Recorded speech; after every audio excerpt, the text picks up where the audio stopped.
Assalamu alaikum, guys. Before I begin, there is a start में थोड़ा सा introduction है. My name is Samreen Arbab. I am a YouTube influencer.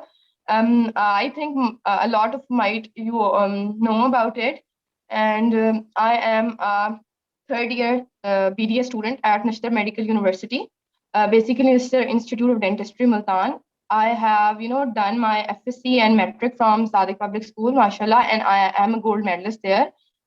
Um, After completing my FSC, I gave my MD card, and unfortunately, I did not get through my first time, but I made it through the second time. I have 986 marks in FSC and 1050 marks in metric.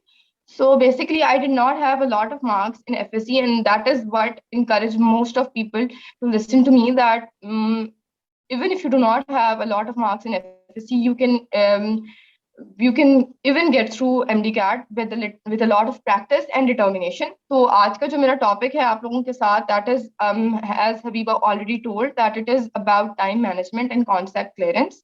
सबसे पहले हम बात करेंगे concept clearance के ऊपर. तो इसका मैंने एक कॉन्सेप्ट क्लियरेंस में एक सबसे ज्यादा इंपॉर्टेंट चीज है कि आप रीड करें. तो इसी से मैंने एक एक्रोनिम आप लोगों के लिए बनाया है, that is read, that is right resources, enough time, adequate practice and distractions aside. तो इस एक्रोनिम को फॉलो करते हुए हम अपने कॉन्सेप्ट्स को क्लियर करेंगे. राइट रिसोर्सेज का मेरा मतलब ये है कि जब आप MDCAT में आते हैं, हम talking about freshers and repeaters both. जब हम लोग MDCAT देते हैं, फ्रेशर्स की खासतौर पे अगर मैं बात करूं, तो you'll hear about a lot of resources. आप लोगों को कहते हैं कि A लेवल्स की चीजें पढ़ें, इंटरनेट पे बहुत सारी चीजें हैं इररेलेवेंट जिसमें आपको कहा जाता है कि इसको फॉलो करें. तो राइट रिसोर्स एक बहुत इंपॉर्टेंट चीज है कि आप लोग, it's not about how much you are studying, it's about how much right you are studying. तो कॉन्सेप्ट्स आपके वहीं बिल्ड होते हैं जब आप राइट चीज को बार बार पढ़ते हैं. तो हमारे लिए MDCAT में राइट रिसोर्स जो है वो हमारी FSC की बुक्स हैं, दैट इज PTB या फेडरल की बुक्स. ठीक है, इसके अलावा कोई भी बुक्स की जरूरत नहीं है अदर देन प्रैक्टिस बुक्स. उसके ऊपर हम बाद में आएंगे. आई am talking about the preparatory material.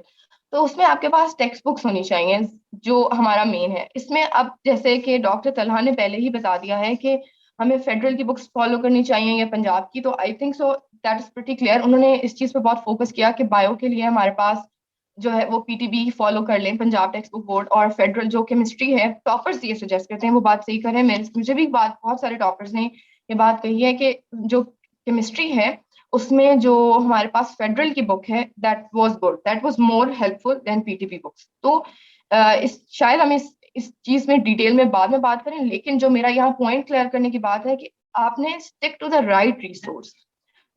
ज्यादा इधर उधर बिल्कुल मत जाएं, किसी और बुक्स की तरफ मत जाएं. सिर्फ और सिर्फ अपनी प्रैक्टिस बुक्स, जिनके बारे में आगे बताऊंगी, और आपकी प्रेपरेटरी बुक्स जिसमें आपकी टेक्स्ट बुक्स होनी चाहिए. तो यही हमारी राइट रिसोर्स है. इसके बाद अगर हम बात करें हमारा कॉन्सेप्ट क्लियरेंस में, अगर आप किसी भी चीज का कॉन्सेप्ट क्लियर करना चाहते हैं तो आपकी एक अप्रोच होती है. I am talking to the FSC students. आप इस साल सेकेंड ईयर में जैसे अपेयर होंगे, and then you going to be giving MDCAT. तो FSC में ही आपकी ये अप्रोच होनी चाहिए कि हम जो चीज कर रहे हैं वो हमने लर्न करनी है, और हमने इस तरह करनी है कि हम उसको पिक्चराइज कर सकें. अगर आप कॉन्सेप्ट, कैसे आपको कैसे पता चलेगा कि आपका कॉन्सेप्ट क्लियर हो रहा है? The first point that you can tell yourself कि मेरा कॉन्सेप्ट क्लियर हो रहा है, वो ये है कि आप उस चीज को पिक्चराइज कर सकें. फॉर एग्जाम्पल, आप बायोलॉजी में कोई सेलुलर ऑर्गेनेली पढ़ रहे हैं, आप उसके स्ट्रक्चर के बारे में पढ़ रहे हैं, ठीक है. तो अगर आप उसको पिक्चराइज कर पा रहे हैं, मतलब वो कह रहे हैं कि इसमें डबल लेयर है, इसमें न्यूक्लियर पोर्स हैं, या इसमें इस तरह की चीजें, अगर आप उसको पिक्चराइज कर पा रहे हैं, इसका मतलब आपका कॉन्सेप्ट क्लियर है. अगर आप कोई चीज पढ़ रहे हैं लेकिन वो आप पिक्चराइज नहीं कर पा रहे, मतलब आपको समझ नहीं आ रही व्हाट आर यू स्टडिंग, तो गाइस इसमें आपका कॉन्सेप्ट क्लियर नहीं हो रहा. और MDCAT में it's high time that you focus more on concepts rather than on एक चीज को क्रैम करना. क्रैम जाहिर सी बात है, आपके वो क्रैमिंग आपको उसमें तो हेल्प कर देगी कि जो क्वेश्चंस लिटरली बुक की लाइंस हैं, ठीक है, लेकिन वो क्वेश्चंस जो थोड़ा सा उन्होंने थोड़ा सा मॉडिफाई करके, एम्पलीफाई करके दिए हुए होते हैं हमारी बुक की लाइन से, तो उनको आपको क्लियर करने में प्रॉब्लम होगा. और वो ऐसे ही है कि आप right resource and then a good approach towards कि हमने इसको ऐसे याद करना है कि हम इसको पिक्चराइज कर सकें, ठीक है। The next thing is enough time. आपके पास, टॉकिंग टू द रिपीटर्स, आपके पास एक पूरा साल है। हाँ, अब जाहिर सी बात है टाइम करीब आ रहा है, तो अपनी स्टडीज को प्रायोरिटाइज करें। I am talking to the freshers also. अब आपको पता है कि नेक्स्ट आपका स्टेप है लाइफ में बहुत क्रूशियल, जो एमडी कैट है, इसको आपने टाइम देना है। तो आप अपनी स्टडीज को प्रायोरिटाइज करें। माई सेल्फ मेरी लाइफ में भी बहुत सारी ऐसी चीजें आती हैं जहां आपको देखना पड़ता है कि कैसे कैसे चीजें मैनेज करनी है, लेकिन you have to, like you have set your goal कि आपने डॉक्टर बनना है। तो डॉक्टर देखें कितने, 70,000 प्लस सीट्स, और उसमें 3,500 गालिबन इतनी सीट। तो आप ये देख लें कि कितनी मेहनत आपको करनी है। आपने 75,000 से अपने आप को शॉर्टलिस्ट करके 3,500 में आना है, तो आपको कितना टाइम देना चाहिए। तो ये आपने खुद देखना है कि इनफ टाइम आप स्टडीज को दे रहे हो। कॉन्सेप्ट्स क्लियर करने में का हरगिज ये मतलब नहीं है कि आपने एक दफा वो चीज पढ़ी, उसको उसको मेमोराइज किया और आपका कॉन्सेप्ट क्लियर हो गया। कॉन्सेप्ट इटसेल्फ रिक्वायर्स रिविजन, और उस चीज का रिवाइवल, हमारी मेमोरी को रिवाइवल चाहिए होता है, तभी वो चीज हमारी यहाँ परमानेंट होती है। तो द थर्ड पॉइंट वाज कि आप इनफ टाइम दें उस चीज को।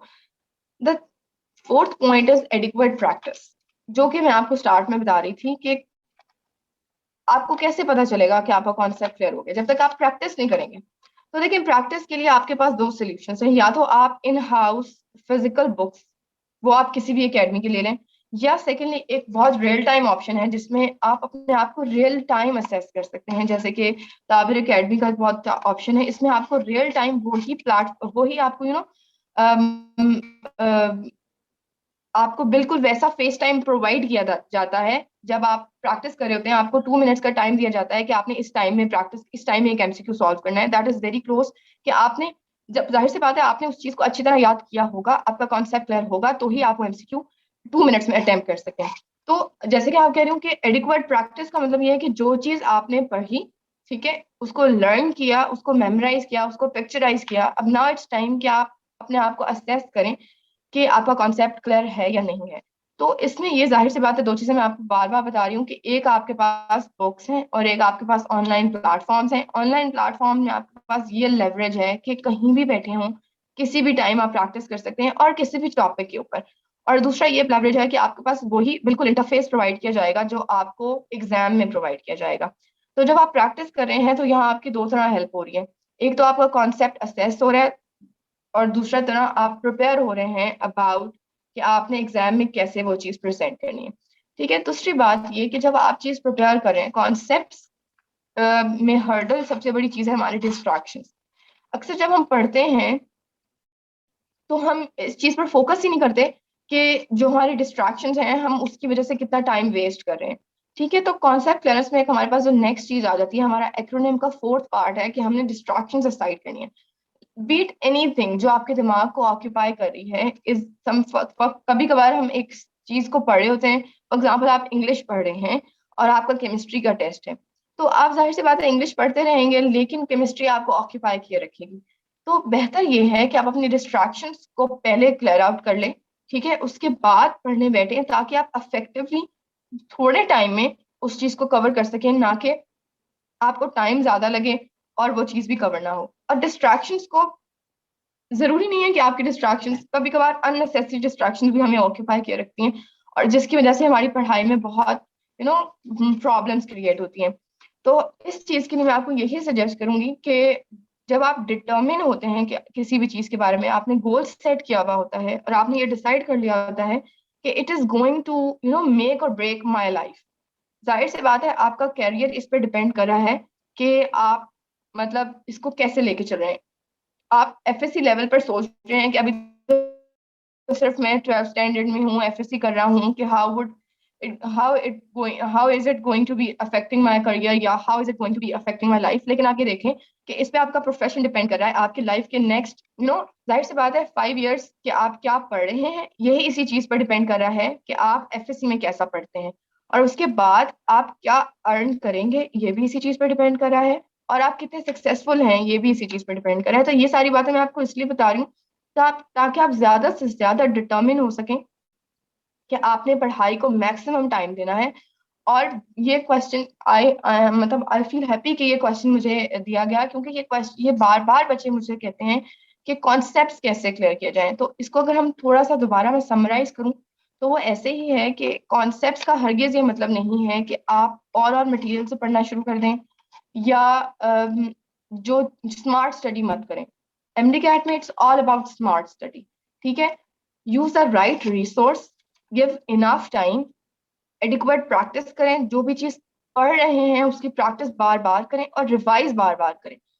और दूसरा ये कि जब एमडी कैट में हम बुक को रीड कर रहे होते हैं, इट्स वेरी इंपॉर्टेंट कि आप चीजें हाईलाइट करते जाएं, ठीक है। और हाईलाइट का मतलब आप शॉर्ट लिस्ट कर रहे हैं कि जब आप नेक्स्ट टाइम पढ़ेंगे तो सिर्फ इसी लाइन पर आपने फोकस करना है, दूसरी चीजों को आपने फोकस नहीं करना। इससे आपका टाइम भी बहुत सेव हो जाएगा। दूसरा ये कि आपको पता होगा what to learn and what not to learn.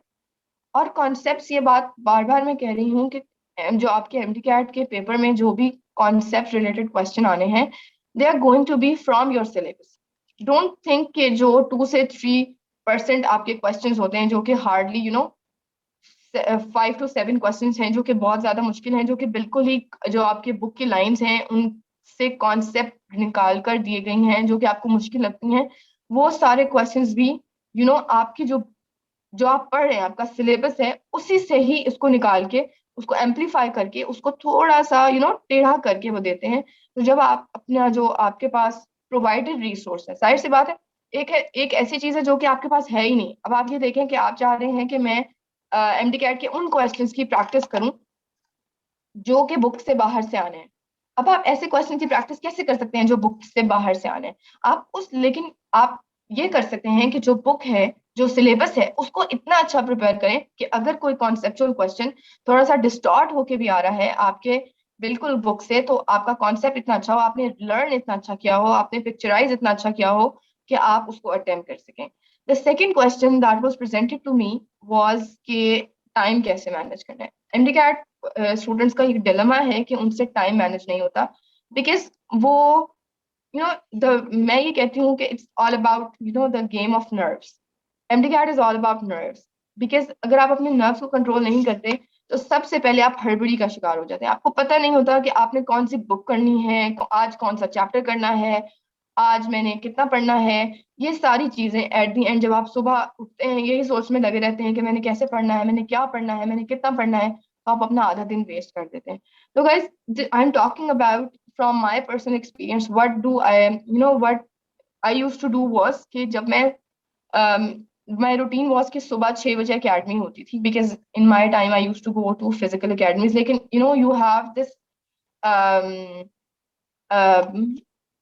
You have this benefit कि आपके पास ऑनलाइन एकेडमीज हैं और आप जो है वो किसी टाइम ये एकेडमी ले सकते हैं। तो टाइम मैनेजमेंट का सबसे पहला रूल ही यही है कि आप अपने शेड्यूल्स बनाएं।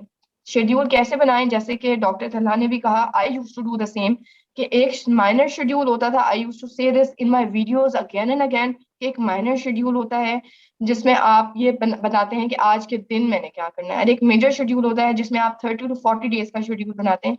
और वो आप ऐसे बनाते हैं कि जो आपका टोटल सिलेबस है हर सब्जेक्ट का, उसको आप 30 से 40 डेज पर डिवाइड कर देते हैं। तो गाइस, टाइम मैनेजमेंट में सबसे इंपॉर्टेंट चीज शेड्यूलिंग है। और अपने शेड्यूल्स खुद बनाएं अपनी रूटीन देख के।